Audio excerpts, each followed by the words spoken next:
بسم اللہ الرحمن الرحیم۔ وہ دریائے نیل جس کا پانی ٹھاٹے مارتا تھا اور مصر کے کھیتوں کو سیراب کرتا تھا، وہ دریا خشک ہو چکا تھا۔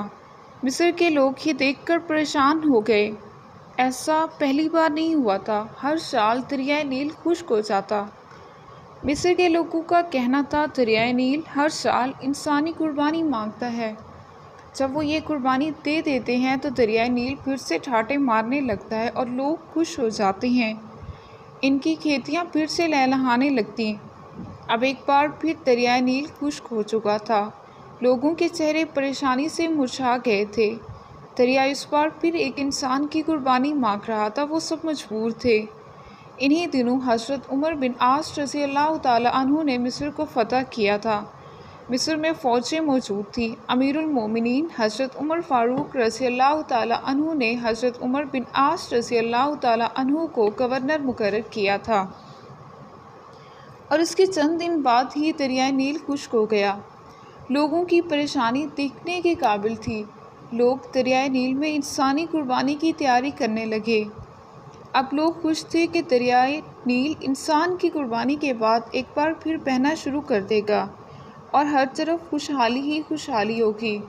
اور آخر کار وہ دن آ گیا جس دن ایک انسان کی قربانی دریائے نیل کی بھینٹ چڑھ جانے والی تھی۔ لوگ صبح ہی صبح تیار ہو کر باہر نکل آئے جیسے عید کا سماں ہو۔ ہر شخص کے چہرے سے خوشی جھلک رہی تھی۔ حضرت عمر بن عاص رضی اللہ تعالیٰ عنہ دریائے نیل کے خشک ہو جانے کی وجہ سے سخت پریشان تھے۔ جب انہوں نے سنا کہ یہ لوگ دریائے نیل کی بھینٹ چڑھانے کے لیے ایک انسان کو قربان کرنے لگے ہیں تو وہ تڑپ اٹھے کہ یہ تو سراسر ظلم ہے۔ ایک انسان کو قتل کر دینا، وہ بھی ایک دریا کے لیے، کہاں کی عقل مندی ہے۔ حضرت عمر بن عاص رضی اللہ تعالیٰ عنہ اپنے چند آدمیوں کے ساتھ دریائے نیل کی طرف چل پڑے۔ وہ اس قربانی کو ہر حال میں روکنا چاہتے تھے۔ جب وہ دریائے نیل کے پاس پہنچے تو انہوں نے وہاں ایک عجیب سا سماں دیکھا۔ لوگ سر پڑے کپڑے پہنے وہاں موجود تھے۔ ہر شخص کے چہرے پر خوشی ہی خوشی تھی۔ جب ان لوگوں نے گورنر کو دیکھا تو وہ حیران رہ گئے اور سوچنے لگے شاید گورنر بھی اس قربانی کو دیکھنے کے لیے آئے ہیں۔ حضرت عمر بن عاص رضی اللہ تعالیٰ عنہ نے دیکھا کہ ایک 15 سالہ لڑکی کو وہاں لے آیا گیا ہے۔ اس لڑکی نے زر بھرا لباس پہنا ہوا تھا اور وہ زیورات سے لدی بندھی تھی۔ لڑکی خوف سے کانپ رہی تھی۔ اس کا چہرہ ہلدی کی طرح سرد ہو رہا تھا۔ لڑکی لڑکھڑاتے قدموں سے آگے بڑھ رہی تھی اور لرزتی کانپتی ہوئی لوگوں کے ہمراہ دریا کے کنارے پر پہنچ کر رک گئی تھی۔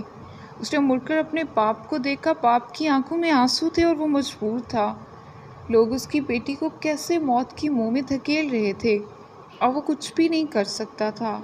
اپنی بری آنکھوں سے بیٹی کو موت کے منہ میں جاتا ہوا بس دیکھ رہا تھا۔ لڑکی کی ماں تو غم سے نڈھال ہوئی جا رہی تھی۔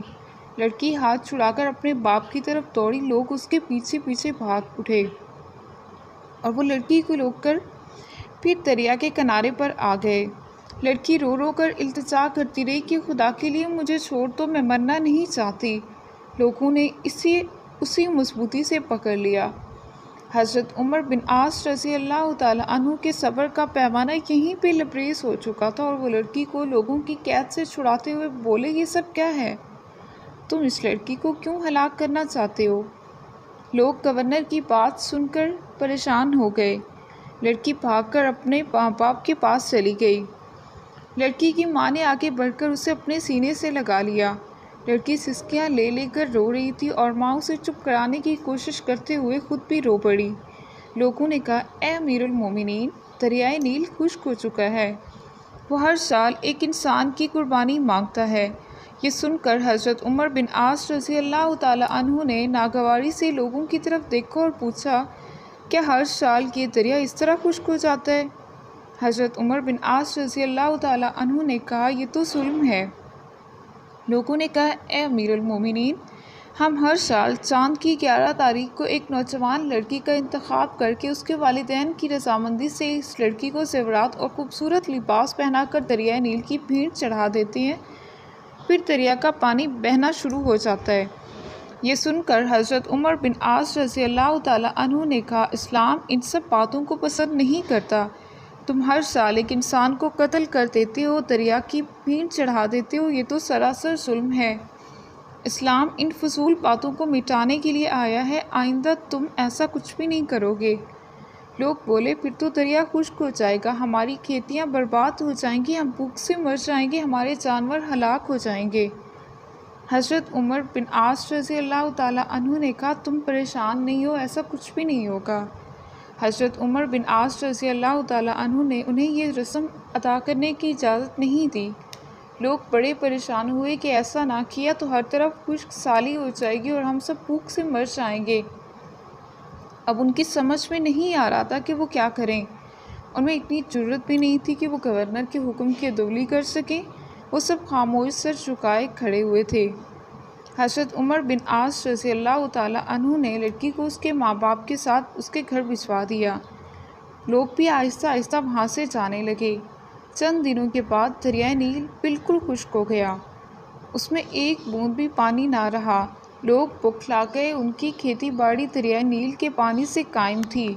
اب تو دریائے نیل خشک ہو چکا تھا، زمینیں بنجر ہو گئیں، لوگ فاقوں سے مرنے لگے اور جانور تڑپ تڑپ کر اپنی جان دینے لگے، اور لوگوں نے بالآخر اس صورتحال سے تنگ آ کر ادھر سے دوسرے علاقوں کا رخ کرنا شروع کر دیا۔ یہ سب دیکھ کر حضرت عمر بن عاص رضی اللہ تعالیٰ بھی سخت پریشان ہو گئے، ہر طرف ویرانی ہی ویرانی تھی۔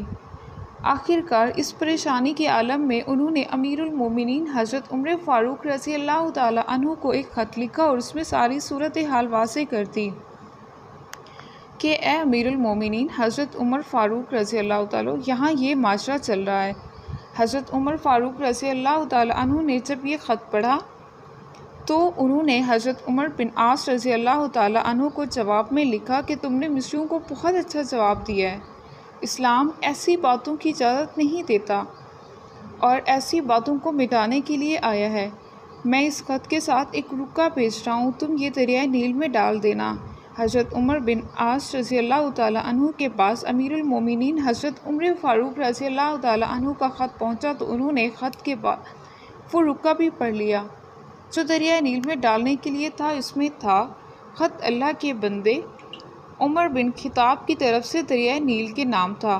اے دریا، اگر تو اللہ کے حکم سے بہتا ہے اور ہم بھی اللہ ہی سے تیرا جاری ہونا مانگتے ہیں، اور تو بھی اللہ کے حکم سے جاری ہو جا۔ اگر تو خود اپنی مرضی سے بہتا ہے اور اپنی مرضی سے رک جاتا ہے تو پھر تیری کوئی پرواہ نہیں اور ضرورت بھی نہیں۔ حضرت عمر بن عاص رضی اللہ تعالیٰ عنہ نے یہ رکا دریائے نیل میں پھینک دیا اور واپس چلے آئے۔